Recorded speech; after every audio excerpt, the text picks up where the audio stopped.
తొమ్మిదికి వచ్చాయి నీళ్ళు కలిపి కదా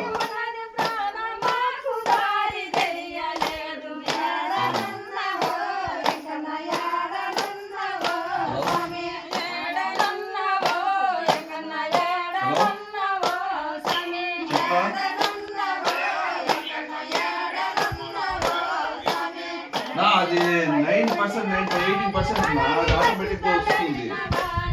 సిజిఎస్టీ ఎస్టీ కదా ఆటోమేటిక్ రేట్తో సంబంధం నీకు జిఎస్టీ అంటే ఇంకో రేట్లో